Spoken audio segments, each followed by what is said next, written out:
In 1 hour, we are giving away tickets to see the Black Crows right here on Grant and Danny. You'd better be listening ahead of the 4 p.m. Beltway Blitz. So, Danny, before we get to our NFL draft countdown topic today, we are now just not 10 days out. Carry the two, yeah. Next right, because Thursday. next Thursday, boom. Anthony Davis, exit interviews with the media. Wizards season wraps. They complete the task. They have the worst record in basketball. They've got tied for the best chances at the number 1 overall pick. Worst they can do is 5th in the draft. It's everything I wanted. They did it right. They crushed it. Yep. And in the meantime, they acquired Trae Young for next season and Anthony Davis potentially for next season. There is still question as to whether or not Davis is going to be here, though. I don't think there are any of those questions about Trae Young. He has done everything he can. He's been the anti-Anthony Davis. He's wearing Ovi sweaters. He's running around in Mystics and Spirit gear on Thursday nights. Like, he is just happy to be here guy, wants an extension. He's doing the Bryce Harper bit a little bit, where he's like, my favorite food is mumbo sauce, and my favorite TV show ever is, the scenes in The Wire where they're driving on the Beltway in D.C. I love D.C., homicide on the street or whatever, yeah. Exactly. But Anthony Davis has been a little more non-committal. We played the clips last week when he was on Draymond Green's podcast, and he came out and he said that the kids here can play, and this is a better environment than people think. But he's not really interested in a multi-year build to winning. And he keeps referencing this idea that you can't go from being the worst in the NBA to winning a championship. Like, next year is going to be a staircase year where you're pretty good and hopefully you make the playoffs. But you're 2 years away, at best, from winning a championship. And I think that the part he's not saying out loud is, I don't want to wait 2 years. I want to be on a team next year that can win a championship. Is that how you're reading that? I am too, yeah. It's one of two ways that you could interpret it. It's probably not here, or if it is here, you guys better start getting your act together. Whatever that means. Not get your act together is the wrong word. But you better add me something else special, right? He keeps referencing these conversations he needs to have with the front office and basically convictions that he needs so that he can be happy to be here, it sounds like. Mm-hmm. And I take that to mean that they're not done, to your point, adding pieces yet, because he doesn't think they're championship caliber next year with what they've got. It's a good building phase. Yep. It's a really good progressive season. It's going to be a major step forward. Let's go make the playoffs and be in the play-in games or whatever. Maybe he can be the 6th seed in the East, but that's not where he wants to be.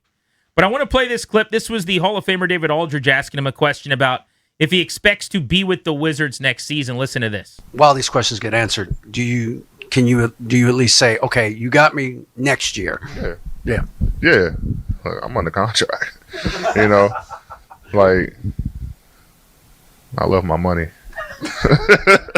No, but like, I mean, the thing is, and you can ask any of these like guys here, like, I've always, since day one the trade happened, like, I'll say day 2 the trade happened. I can't say day 1, but day 2 when the trade happened, I got here, like, like I said, this place is not what people make it seem, and so, it's a testament to the organization, to the coaching staff, the players, the media guy, like everybody here, and I think I want to be able to have fun where I am.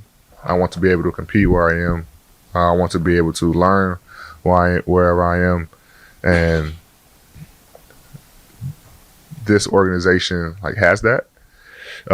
They teach, and who knows? Like I said, I don't want to get y'all too much. Things have to get figured out, but I don't want to do this again. I'll say that. I don't want to do this again, but things have to get figured out. So let's just jump in on that. Mm-hmm. I'm going to go back through what he said, and we can kind of take it piece by piece. I've always hated the "do you want to be here?" followed by an "I'm under contract and I love money" answer. I hate that. That is the opposite of saying I'm happy to be here, I'm choosing to be here, I want to be here. Stop me if you disagree. But it's the equivalent of saying, are you happy with your wife or whatever? And that's my current wife. I am married. I said yes. We are together until death do us part. That's very different than I am happy, right? Do you want to be here? I'm under contract. That's actually the opposite of saying you want to be here. I hear that as, I don't have a choice. I'm here so I don't get fined, Marshawn Lynch. Okay. Then the I love money thing. I don't want you to love money. You can love money anywhere. I want you to love coming to work here. I want you to love being a Wizard. And if that's not the case, that's fine. I don't need to make you. But my point is the very question from Aldridge is, can you love being here? Is this a place you want to be? And you go, I'm under contract. I got married, man. I don't have a choice. We're doing it for the kids. I love the fact that my spouse makes good money, or I like this element of the arrangement. I hated that answer as a Wizards fan. That, to me, screamed, he's actually not that excited about being here. I guess I should have known that. He wouldn't choose to be here. He didn't choose to come here, so he wouldn't, if he had all of his options, choose to be here, and maybe that's all he's saying. This isn't my choice. But he did go on to say, a lot of times during the press conference, these are talented young players. Mm-hmm. He referenced that this is not as bad a place as everyone makes it out to sound, which I guess is some great compliment. You're told in the NBA that you don't ever want to go to Washington. It's because that was true. Awful place that nobody wants to be. But actually, it's better than people think, I got to tell you. Oh, thanks, I guess. Like, what a great endorsement that is. Huh. Well, yeah, so a couple things. That last thing that is easily mockable that you just referenced, to me, is the most important thing of all this. And I'll keep hammering this. The Wizards were unserious. They were a joke. The point is now that they're not, and you need, regardless if Anthony Davis is still a superstar or not, he's still viewed as such. He's still viewed with great reverence and respect, and everybody around the league, players, et cetera, agents, and whomever, need to hear that. They need to hear that this is legit now. It ain't Sacramento or Memphis or New Orleans or some of the Utahs of the world where nobody wants to go. We want people to want to come here. That's number one. The Nationals paid $126 million for this. Yeah, with Jason Worth. To come in here, and that was symbolic that they were changing the tides, but then Worth came in and said, hey, we're going to do this differently. This is what you're serving in the clubhouse. This is what you serve in real places. This is the way that you operate. This is the workout schedule. Here's how you do it at spring training in real places. And it turned the corner. It helped them a lot. And so to me, that's the most important part about all of this, and that has happened to a degree. The way I took it was different than you, it sounds like. I don't love it either. I'm not going, thank God he said it that way. That's a lot of fun. The I Love Money thing I thought was a joke because he laughed and everybody was making fun. It was certainly taken as a joke. Yeah. I don't know how you take it otherwise. The part that what I viewed it as, though, was more a kind of the culture of the NBA. And you're more than welcome to not like it. I don't think a lot of people are turned off by it. But it's they need to impress me still. There's some work to be done to convince me that this is the place. That's how I viewed it. Where we've had this trial moment. It's been nice, but I'm not ready to get married to you. You need to demonstrate a couple of things to me. That this isn't just a show me moment, that this isn't just you're on your P's and Q's. I need to see where some of the bodies are buried. I need to see all the bad. I want to know your dating history. You know what I mean? I viewed it as more, yeah, I'm here, but I could also not be here. What are you going to do about it? And that could turn a lot of people off, and I understand that. I don't begrudge you if you're irritated about it. I'm not talking to you, Grant. I'm talking to anybody. I just paid you $54 million to not play basketball. So, totally. As far as I'm concerned, I'm paying you $54 million next year. Yeah, I'm with you, and it actually, by the way, goes up to 58. But the point is, this is life in the NBA. You're welcome to not like it, but that's how I viewed it as. You need to impress me. A lot of people would be impressed by $54 million not to play basketball. I'm under no pressure to play basketball. So let's get to that part, right? He referenced day one. Go back from day one. I was on board, and then he even clarifies. Which is the tell here. Actually, I hated it on day one. Yeah, at first I didn't want to do that. Day two is when I started to feel better about it. I thought that was an important thing because the sell, we talked about this last week, worked. When Winger gets on the horn and Dawkins gets on the horn and they bring you in and you see the facilities and now you get to meet some of the players and then over weeks you see them play. Everything about the organization he likes more than he did when he got here, which is great.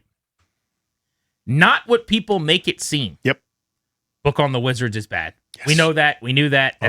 That is what they are trying to change. That's part of why you have to trade for Trae Young and Anthony Davis, because those guys are not signing here in free agency. We've talked about that. He goes on to say, I want to be able to have fun. You could do that here. I want to be able to compete. You could do that here next year. Now, maybe not for a championship, which he referenced as part of his goal. I want to be able to learn. And he acknowledges I can do those things in D.C. But the end there where he goes, who knows? Things have to be figured out. That vague NBA player, this is what you're talking about. I still need more from you. What do you need exactly? Things need to be figured out. What needs to be figured out? And what I keep coming back to is he routinely says they're 2 years away from championship contention in different words. Yeah. But he says teams do not go from what they were this year to winning a title. Doesn't happen. So next year, if everything goes well, The Wizards make the playoffs, but don't really have a chance to win a There's no way they're a championship. 65-win team like OKC after winning 17 games. They're not going to flip their record. I don't think he has interest in doing that. At this point of his career, it does not sound to me like Anthony Davis wants to be part of a staircase progression where, in a perfect world, you're in a championship conversation in 2 years, and it's probably more like 3 at 33 years old.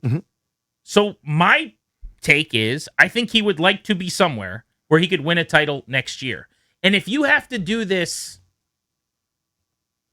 pleasing of Anthony Davis, who has not played 1 second here, who just made $54 million last year to play in a total of 20 NBA games, who's going to make $58 million next year, and he comes with more rules than the board game that you're taking out of the box on how many days in a row he'll play and days he's not going to go back-to-back and whatever else.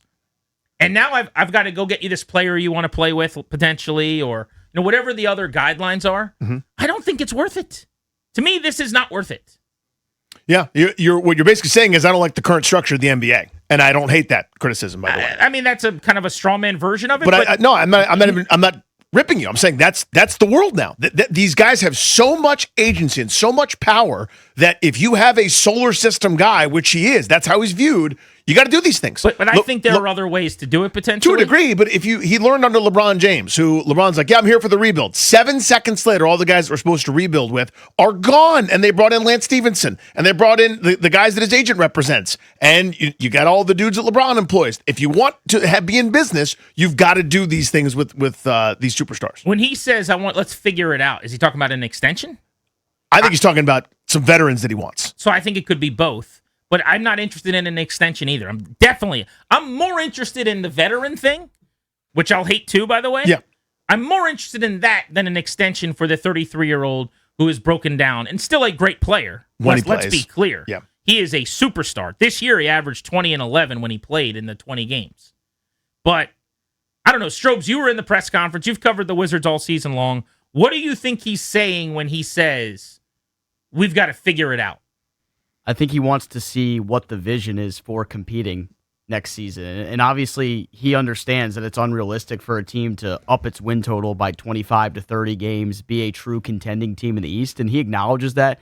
And he says, I can understand being part of a team trying to take that next step. You get to the playoffs, get to the conference finals the next season. But I think he wants the process sped up a little bit. So realistically, while he's still on the contract he's playing on, he can compete for something in DC. Because if he doesn't get a new contract, he's playing this year, then he has a $62 million player option the next season. But I imagine he's going to want a new contract at some point before that. So my question would be, is there even a path to them satisfying his requirement for competitiveness next year? If he's defining that as championship caliber, he said it. I'll just use his words. You can't really go from what the Wizards did this year to being the 65-win 2 seed in the East or 1 seed in the East next year who wins a title. That doesn't really happen. I don't think the road between A and B exists. It's never been built. Even if they win the lottery, which as a Wizards fan, you're betting against. We all know.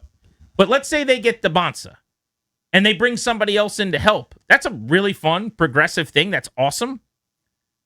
You still have some issues with Trae Young, defensively and otherwise. It's not like you're suddenly going to be some shutdown defensive team. Right. They've been awful on defense with these young guys for the last few years. And it's not like Anthony Davis is playing 77 games next year. So they're not going to go win 65 games. This is a 2 or 3 year build. Totally right. And so we get to a similar conclusion with maybe via a different path. It's the let me try to quantify this well. I'm with you on all the analysis. In other words, with Anthony Davis, we all know he's not just all of a sudden going to do what Zach Ertz did, miraculously get healthy and play 80 games next year. I'll eat your hat if he does that. So then it comes to how much are you willing to do to satisfy him? How far are you willing to go? How are you willing to do what, again, I keep pointing to LeBron, but the Lakers had to do for so many years to get LeBron happy. If you want him in your employ, not only do you have to pay him at the top of the market, but you got to employ 10 of his friends, do 11 of his, the guys that his agent represents, and you have to help produce his movie and all these other kind of things. how much of that are you going to do to disrupt your plan for Anthony Davis, for someone you know isn't really going to be able to help you all the time? Like, do you have to go get Zach LaVine in free agency? Do you have to go get Andrew Wiggins or Tobias Harris or whatever and change and disrupt the plan to win 7 more games? Maybe. But you're blowing everything you've been doing up. This is the question. To appease a guy. Yeah. When you say you don't like the current NBA structures, kind of what you're hearing from me, I do think the player empowerment and guys like Anthony Davis running the show has gone a little bit too far. Yeah, I don't think it's good for the sport. It's not great for the sport, but honestly, that's not what this is to me. It's case by case, it's player by player. Mm-hmm. I'm not anti taking a wide receiver at number 7. I need the right wide receiver at number 7. Right. This is a player that I think will play like 49 games next year or whatever, and is 33, about to be 34 years old, and I don't know if he's going to even be that healthy, right? And so my point is, what can I get in a trade for Anthony Davis? Because if you're needing to be convinced of their vision, and you're saying that the right fit for me is a team where I could be playing in a conference final next year, that will not be here, in my opinion. I agree with that.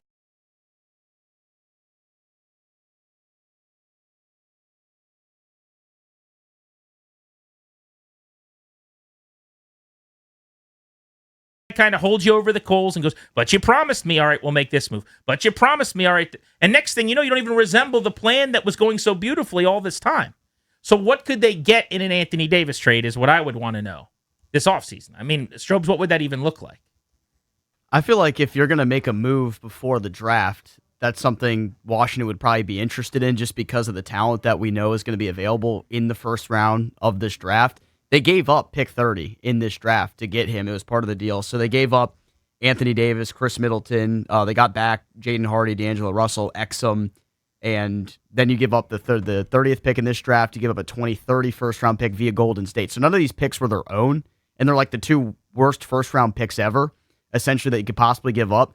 But if you're Washington in this sense and you're somehow able to deal AD for, I don't know, the 20th pick in this draft for a team that's a little bit hungry to win next year, like San Antonio, for instance, if they want to add somebody to their front court. Would you do something like that, Danny? Because I know for a fact there are people in the Wizards organization who have scouted for years and years and years, I've heard this point blank, that think this is one of the best drafts they've ever been around. Mm-hmm. What if you could get another mid-round first rounder this year? Yeah, I mean, you horse trade from 30 to 20 with a couple of kickers sweetened in. I don't think that's crazy. But again, it all depends on what there's so many variables. But on paper, on a binary 1 or 0, I probably would do that. But let me just go to something real quick, and I want Strobes' take on it. What Brian Dawkins came from Oklahoma City. Michael Winger is a pretty serious basketball person in his own right. This is the buy distressed assets phase. This is the if you watch HGTV, the rehab the bad house that's burnt down and resell. This is the renovation project. This is that phase. You gather as many assets as you can. You have extra draft picks coming out of your ears. You got a bunch of young pieces that are intriguing. I don't know what Bub Carrington is. I don't know exactly what Blau Coulibaly is. Doesn't matter. Someone's going to like him, right? You develop them within. You throw stuff at the wall, see what sticks. You grab your distressed assets. The point of having them is to then make the right call with them. And that may be just what we're talking about. You know, the only thing we can do is spin a profit of 10 picks in the first round of this draft for Anthony Davis. It may be we can win 30 more games next year if he plays for us half the time with our starting core and A.J. DeBonson to be named later. That's the key to it, is to go from terrible, where everybody in the Chris Russells of the world scream about how much tanking sucks, to legit competitor, the phase that no one ever pays attention to. This is the key moment. This is the crossroads. And I don't know the exact answer for what you could get out of Davis. Could you get more profit later? If he's playing well through 35, 40 games next year, and you're, on pace to win 47 games, jumping up after this horrible rebuild is gone. Horrible, you know what I mean? Just the misery of the rebuild. Which I'm cool with if they're not then making a bunch of moves to appease him this offseason. And then is he showing up and is he playing? Yeah, if you change your timeline by going a bunch of veterans and now I've got to sit. But see, I'm not doing that. Kid. I don't want to do that. My starting point on any discussions with him here is our vision, okay? Strobe said he wants to see the vision. Here's the vision board. Come into my room like I'm a 19-year-old college girl at a dorm. Here's my vision board. We will be winning 48 to 50, whatever it is, 51 games next year, and we're going to be the 5 seed in the Eastern Conference. And I'm Will Dawkins telling him this, by the way. And we're going to, run into this team in the second round probably and get bounced or what have you. And then the next year, Celtics will get us. We've added this, and this. And now we're playing for a championship 2 years from now. That's the vision board. Either he's in or he's out. I'm not changing the plan big picture. My point is just, and maybe someone smarter than me who follows the NBA way more closely could answer this, but who are the examples of like the sons of the solar system type players like AD, the Rich Paul, like I'm running the show here, the GM talks to me, and then I help make the decisions? Those players who have not been fully committed to that city or team, who didn't choose to be there, who wouldn't just say, yeah, I want to be here. It's about being under contract or the money, where that ended well. I feel like it doesn't really end that well very often. I wanted to add one thing he said when he was referencing the question I asked. I said, what do you want this front office to tell you? What are you expecting from them? And he said, it's not just the vision. I want to see how they're going to execute it, which means he